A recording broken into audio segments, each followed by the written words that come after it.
Storm's weather deck gives her a degree of board control that's rivaled only by the Sorcerer Supreme. Each weather card affects every character in play, be they friends or foes. When she swaps weather cards using her weather control ability, they also activate a one-time effect. Storm's ability to weather any obstacle by triggering massive changes at will makes her one of the strongest heroes in the game. The fact that her weather cards affect every character in play also means that she requires careful consideration when playing her, especially in a team setting. As powerful as the weather may be, Mother Nature's wrath is indiscriminate, and a poorly planned move can rain on her own team's parade just as easily as the villains. The key to her character is Storm's 4-card weather deck. She starts with one in play and can swap between them once per phase with her weather control ability. Each one affects every character in play: hero, villain, minion, and ally. This alone makes Storm incredibly powerful. When swapped, she also triggers a secondary effect of the card. For example, Thunderstorm always grants +1 attack to all characters, but deals 2 damage when swapped. While Clear Skies always grants all characters Stalwart, but also lets Storm draw a card when swapped. The weather deck allows Storm to adapt to pretty much any situation. She can lower the attack of every villain and minion by 1 with Blizzard, and any characters who are already stunned or confused would discard them if they gain Stalwart with Clear Skies. On top of that, the triggering effects can grant anything from threat removal with Hurricane, damage with Thunderstorm, or even making a non-elite minion's text box blank with Blizzard. The only thing restricting her power is how she affects the team as a whole. Granting the enemy Retaliate or Stalwart at the wrong time can make a bad situation worse. She can accidentally lower her entire team's attack with Blizzard, or allow the villain and minions to thrash her team with extra attack. Playing Storm in a team setting makes her that much more interesting because of how much you have to focus on team play. Weather control can only be triggered once per phase. However, Storm's Weather Goddess card also allows you to swap weather cards. Since both have the action keyword, another player can ask you to play them on their turn. So, as an example, you could play Thunderstorm at the start of a round and switch it to Blizzard at the end of the round, regardless of turn order, as long as you're working as a team. It's a simple but effective tactic. Most of Storm's hero kit banks off of her weather cards in some way, making both even more potent than usual if she manages to match them up. Lightning Bolt already deals 8 damage, which puts it on par with most heavy-hitting attack cards, but if Thunderstorm is active, it also activates its ability to deal 2 damage to an enemy. The combination of her weather deck and hero cards makes it so there's really nothing Storm can't do.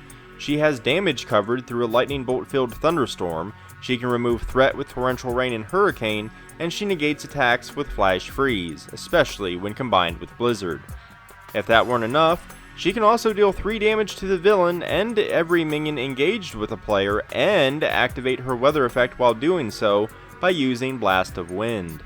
Storm isn't just able to fit into any role, she fills them all at once. Her low stats somewhat mitigate it, but even they can be enhanced with her Crown and Cape, one of which is also a resource generator and the other readies her when she activates a weather effect. She even has access to enhanced healing with Aurora's Garden.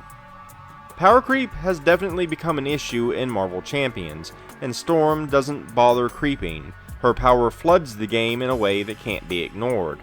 Her only restraining factor is the fact that she has to be played well. In the case of Doctor Strange, you could make multiple mistakes and it wouldn't matter. With Storm, mistakes and bad plays can cost you and your entire team.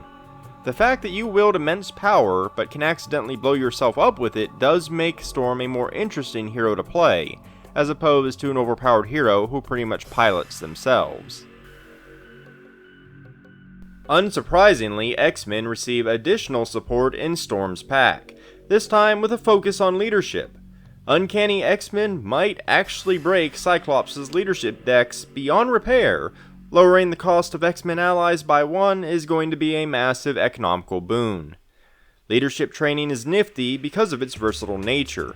Being able to choose when and where to grant an ally a +1 can make a huge difference. It can be enough to finish a key side scheme or a minion, The mere act of being able to control when it goes off makes it a great card. To me, my X-Men is extremely strong but risky.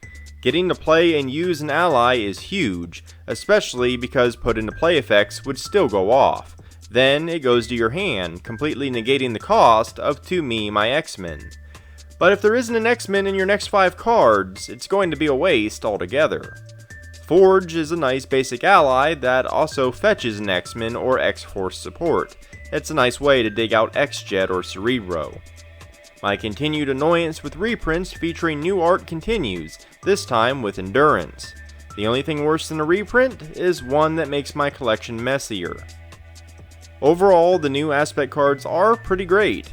I definitely enjoy that the X-Men keyword is being fully supported in this cycle, as opposed to the split between Web Warrior and Champion that happened last cycle. Storm's nemesis is Callisto, whose thing is apparently knives. I'm going to tell on myself a little bit here, but I'm not as knowledgeable on X-Men lore compared to the rest of Marvel, so maybe there's more to Callisto than I know. But Storm, who literally commands the weather, being dragged into a knife fight is incredibly amusing to me. Knife fight forms the core of what the set is about. Callisto is a nice and punchy minion with 3 attack and quick strike, but knife fight is the star of the set. She gets a tough status card when one is revealed, and clearing the leader of the Morlock side scheme fetches one. I actually like Knife Fight though. It's a dangerous card, but somewhat unique. You take damage equal to the enemy with the highest attack, but then you also deal your attack back to them. I kinda like that. Nobody wins in a knife fight. Don't believe me? Try it with Sharpies and see if you come out unscathed.